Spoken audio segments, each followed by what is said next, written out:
Kelly, middle school language arts teacher and author of Lucia Chronicles. This is my third video in the Elements of Literature series, and this video is on plot. Plot is essentially the sequence of the events in a story. And plot can typically be broken down as simply as beginning, middle, and end. So in the beginning for plot typically is what's called the exposition. It's when you're establishing the settings, you're introducing your reader to your characters, and you may even be establishing the conflict at that point for the story. So we'll have more about conflict in the next video, video 4 in the series. Then, after the beginning of your story in the exposition, you have the middle.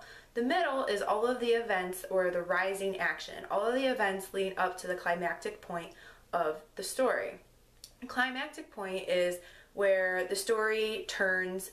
Whenever I teach this part to my students, I say that it's kind of the edge of your seat, you're sitting on the edge of your seat moment in the story, when you know that the conflict is getting close to being resolved and it's the turning point in the story. So the rising action is everything that leads up to the climactic point, and it's probably the majority of the middle of your plot or the middle of your story. After the climactic point, I would say the climactic point would either come at the very end of the middle or at the very beginning of what you would call the end of your story. And so you have the climactic point, and then everything kind of has to settle back into place.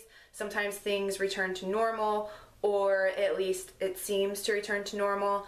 For example, in the Harry Potter series, we know that it wasn't the end, but each novel felt, and you felt an ending at the end of each novel within the series, even though the big battle between Voldemort and Harry hadn't occurred yet, and that conflict hadn't been resolved. Minor conflicts and the conflicts within each novel probably have been solved, and characters have moved on, and it's the end of a school year is how J.K. would delineate the end of each novel, although that got a little bit different toward the end of the series.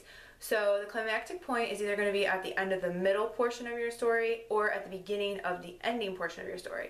So when everything's returning to normal, we call that falling action. So rising action is leading up to the climactic point, and then after the climactic point you have your falling action, and it's when everything starts to kind of return to normal. The conflict is probably resolved at this point. Characters are coping with that depending on what your resolution to your conflict was.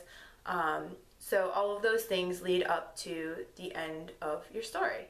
So if you've ever seen a plot diagram, which I'm hoping I can find one to insert into this video. So if you've seen a plot diagram, basically it kind of looks like a mountain, except the beginning side where the rising action is quite longer than the falling action. So all of the events leading up to the climactic point take up the majority of your story, because if you have your climax too soon, then what's going on for the rest of the story, that's the part that the readers are waiting for, that they're anxious to get to. So this is a little video on plot. I will hopefully find a diagram to include in this video so that you can see what a plot diagram, a simple plot diagram, looks like. Just to review that your story's broken down into 3 parts: beginning, middle, and end. Beginning of the story is introducing characters, establishing setting, maybe introducing readers to the conflict. Then the middle of your story is called rising action, all of the events that happen, little minor conflicts, not the big conflict, that are leading up to the climactic point. And then your climactic point comes either at the end of the middle / maybe like the beginning of the end section of your story. So the climactic point is the oh my goodness, I can't believe that happened kind of point in the story, and it leads to the resolution of the conflict. And then you have your falling action, which leads to the end of your story, where you're kind of tying up any loose ends. So this video is on plot. It is video 3 of 5 in my Elements of Literature series. Stay tuned for my next video on conflict. In the meanwhile, happy reading and happy writing.